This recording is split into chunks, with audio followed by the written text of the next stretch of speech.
Marikina City has declared a state of calamity. We now discuss this with the head of Marikina City's Disaster Risk Reduction and Management Office, Dave David. Magandang gabi sa inyo, Dave. Welcome to the big Good story. evening po. Bigyan niyo po kami ng Good evening assessment po. sa ngayon sa Marikina. Ilan po ang mga evacuation centers at ilan ang evacuees ninyo sa ngayon? Sa ngayon po, wala na po kaming flooded areas as of kahapon. Ang mga evacuation centers na rin po namin, UT-UT na rin po nagsasara.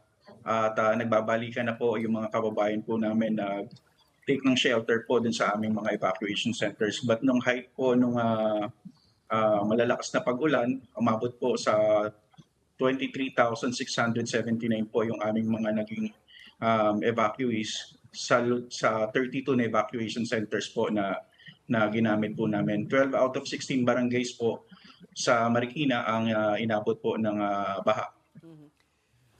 Alam mo, kumpara sa mga nangyari sa Marikina tuwing umuulan, ay maganda ang naging sistema ngayon at umani kayo ng papuri. Ano ba ang ginawa ninyo na kakaiba? At ano ba ang mga factors na nagdulot nitong hindi na binabaha ng grabe ang Marikina? Opo, sa term po ni Mayor Marcy Isidoro, yung aming pong previous mayor, madalas po niya sa aming sinasabi yung common sense governance. Tinatanong po niya yung public, gaano po kataas yung naging pagbaha. At yung mga participation po ng all sectors po ng Marikina, communities, government, and other sectors po, na tulong-tulong po kami kung paano pong engineering interventions ang pwede po naming magawa. Simple solutions po for common problems, yun po yung madalas minimension na ngayon po itinutuloy na po ni Mayor Maan. So ang ginawa lang po namin, simple, bumili po kami, nag-invest po kami ng mga heavy equipments. Meron po kaming dredgers. Yan po yung amphibious dredgers na nakikita niyo po sa screen ngayon. Ininvest po yan ng city government para year-round po nagde-dredging po siya sa aming Marikina River. Ang trabaho po niyan palalimin at i-achieve po yung 90 to 100 meters na radius po ng yung stretch po ng buong Marikina River. Tapos po yung aming pong mga drainage networks, in-improve din po namin. Base po sa mga nakukuha po naming mga datos mula po sa community, gaano po katagal, gaano po kataas yung naging pambaha. Ito po yung naging basis po namin. Gaano kalaki naman po yung mga drainage na ilalagay po namin doon po sa aming mga kakalsadahan. Ang intention po niyan, mapabilis po yung velocity po ng tubig na dumadaan po sa Marikina. Given po yung geography ng Marikina, na catch basin po kami ng Rizal, ang objective po namin dapat dadaan lang po sa amin yung tubig. Kaya naman po, pinalaki po namin yung aming po mga drainage. Sinisigurado po namin, part po ng maintenance, nag-invest din po kami ng mga vacuum trucks at mga backhoes po. Year-round din po yun, nag-maintain po ng mga estero. Sinisigurado po namin, clear po yung mga esteros po namin, mga drainage po namin. Wala pong obstruction. At the same time po, wala din po kami mga informal settlers na nasa mga drainage po namin. Dahil po dyan, na-achieve po namin yung objective namin na mabilis po yung pagdaloy ng tubig. Yes, given na po, hindi po mawawala yung risk na ang Marikina po ay babaha dahil po sa geography po namin.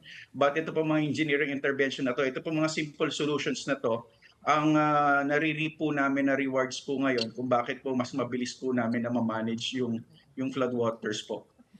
Yung drainage yun, napaka-interesting, no? So nilakihan ninyo yung kapasidad para mapabilis, no, yung pass-through ng floodwaters. How did you come up with the right size, no? Kasi minsan pag nambabatikos tayo sa mga tubig baha na hindi bumababa, no? Parang masyadong maliit na daw yung drainage system. So it seems like you were able to calculate, the correct volume. And how did you do that? Yes po. Dito po pumapasok yung whole of society approach. Pinapakinggan po ng mayor po namin yung hinaing po ng mga kababayan namin. Gaano kalakas yung naging pag-ulan, gaano katagal yung naging pag-ulan, hanggang saan po yung naging pag-ulan dun sa community nila. Doon po namin nasusukat kung sapat po ba yung water carrying capacity po ng mga drainage po namin. And the engineering department po creates plans kung enough po ba yung measurement po ng mga drainage po namin. And then maggagawa po kami ng intervention po doon, ini-improve, pinalalaki po namin. Kung may imagine niyo po yung mga dump trucks na nakikita po natin sa ibabaw ng kalsada, yung pong ilalim ng mga major thoroughfares po namin, ganun kalaki na rin po yung mga drainage po namin sa ilalim. How long did it take Marikina to finish all of this work? It's a multi-year program actually, ongoing pa rin po. Yung amin pong rehabilitation ng amin pong Marikina River, yung tuloy-tuloy pa din po siya ang ginagawa. Ang objective po, matapos po siya year 2028, tuloy-tuloy po. Pero ito pong dredging, year-round maintenance work na po namin. Regardless po kung ano pa pong improvements yung ginagawa po namin sa Marikina River. And we don't stop. We never say na Marikina will be ready for ganito, ganyan. Ang mindset po namin, we should always prepare. We should make improvements po kung ano pa po yung pwede namin ma-improve po dito sa perennial problem po namin sa flooding. Well, Dave, ang Marikina nasa ilalim pa rin ng state of calamity. Ano? What's the plan of action? And based on your initial assessment, magkano ba yung naging damage sa Marikina? Sa planning office po namin, nag-assess po sila ng around 115 million na damages po. Sa businesses din po, as about 10 to 15% of businesses po were affected. Ang maganda po dito din sa declaration po namin ng calamity loan, yung price freeze po, makokontrol po namin ngayon yung pong pagtataas ng presyo ng mga pangunahing bilihin. At the same time, mga kababayan po namin, magkakaroon po sila ng direct ayuda through calamity loans.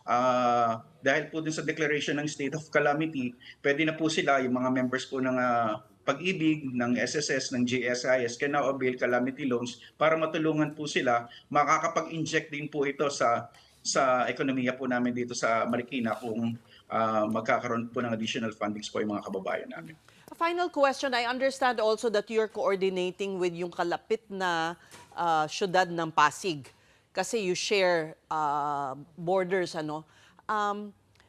Anong klaseng kooperasyon? I understand merong national project na pumping station and revetment wall. Can you elaborate on Yes that? po. Yung pong rehabilitation po namin sa Marikina River, part po ng Marikina River ay ang Pasig. Kasi po ito pong Marikina River, magpapastro po siya ng pababa po ng Pasig.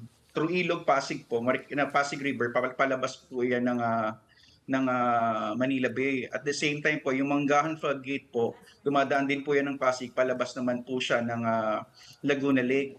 So yung collaboration po namin and interoperability po ng Pasig is nandun po. From kami po nung pares po kaming DRRMO ay closely monitoring and sharing po kami, knowledges po and trainings po para tuloy-tuloy din po naman yung programa po namin. At the same time po, yung nasa upstream din naman po namin, San Mateo and Montalban, madalas po kami nakikipag-coordinate sa kanila kung ano po yung mga interventions po na ginagawa namin dito sa Marikina. Okay. Dave, huling tanong na lang, babalikan ko yung dredging. Since you guys did such a good job, how often yung dredging? Talagang every week ba yan? I know may mga nakapark na heavy equipment sa tabi ng river, nakikita ko sila minsan pag napapadaan ako. It's an everyday program po. Ito po Everyday? mga heavy equipments na to was procured by the city government, operated and maintained by the city government. Kaya po wala po kaming problema doon sa work schedule po nila. Ang engineering department po namin ang namamahala dyan. Even po yung maintenance ng mga drainage namin, meron po kaming malalaking mga vacuum trucks. Ang ginagawa po niyan para doon sa mga estero at kanal naman po. Kung ang Manila Water po, meron silang mga vacuum trucks. Nag-invest na din po kami. Isa din po talaga ito sa common sense approach ni Mayor Marcy. Tayo na po ang mag-invest yung mga kagamitan, mga kasangkapan na kakailanganin po natin para ma-implement po natin yung mga programs na to. Kaya naman po, pinagtustusan po namin talaga ng sapat na halaga po yung mga gamit na yan. Okay, good job. Maraming salamat sa iyo. Marikina City DRRMO Head Dave David.